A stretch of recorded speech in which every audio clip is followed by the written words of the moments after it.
ఇక్కడున్న ప్రతి నాయకుడు ఒక నిర్ణయం తీసుకున్నారు. జగజీవన్ రామ్ గారు కాంగ్రెస్ పార్టీలో ఆ రోజు భారతదేశంలో అంబేద్కర్ గారిని అనుసరిస్తూ అనేక సంస్కరణలు తీసుకొచ్చిన ఒక మహోన్నతమైన వ్యక్తి. మరి అనేక సంస్కరణలతో పాటు ఈ దేశ భవిష్యత్తుకు మార్గాన్ని చూపించినటువంటి ఒక గొప్ప వ్యక్తిని ఇలా దేశ ప్రజలందరూ కూడా గర్వంగా తలుచుకుంటూ వారు చూపించిన బాటలో ముందుకెళ్తున్నటువంటి ఈ రోజు కూడా మనందరం కూడా ముందుకెళ్తా ఉన్నాం, ముందుకెళ్తూనే ఉంటాం.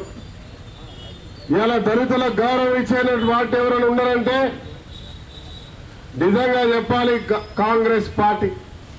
జగజీవన్ వారి యొక్క కుమార్తెను మీనా కుమారి గారిని భారతదేశ ప్రభుత్వంలో స్పీకర్గా అత్యున్నతమైన స్థాయిలో పెట్టి వారు కూడా తండ్రికి మించి మరి అనేక సంస్కరణలు తీసుకొచ్చినటువంటి వ్యక్తి. ఇలా దళితులకు బలహీన వర్గాలకు గౌరవం ఇచ్చినారంటే అది కేవలం కాంగ్రెస్ లో జరిగిందనే అంశాన్ని ఒక్కసారి జరగాలి, ఆలోచన చేయాలి.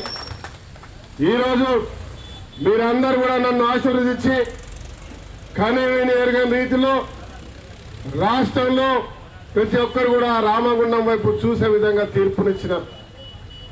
ఈరోజు మీరందరూ గర్వపడే విధంగా మా నాయకుడు, మా కుటుంబ సభ్యుడు, మా బలహీన వర్గాల బిడ్డ రాజ్ ఠాకూర్ అనేవాడు ప్రజల పక్షాన పనిచేస్తున్నాడు. అవినీతికి ఆమడ దూరంగా ప్రతి ఒక్క ప్రజలకు మంచి చేసే కార్యక్రమంలో బాబు జగజీవన్ రామ్ గారు చూపించిన బాటలో, అంబేద్కర్ గారు సూచించిన బాటలో ఈరోజు ముందుకు పోతున్నామనే విషయాన్ని చెప్తా ఉన్నా.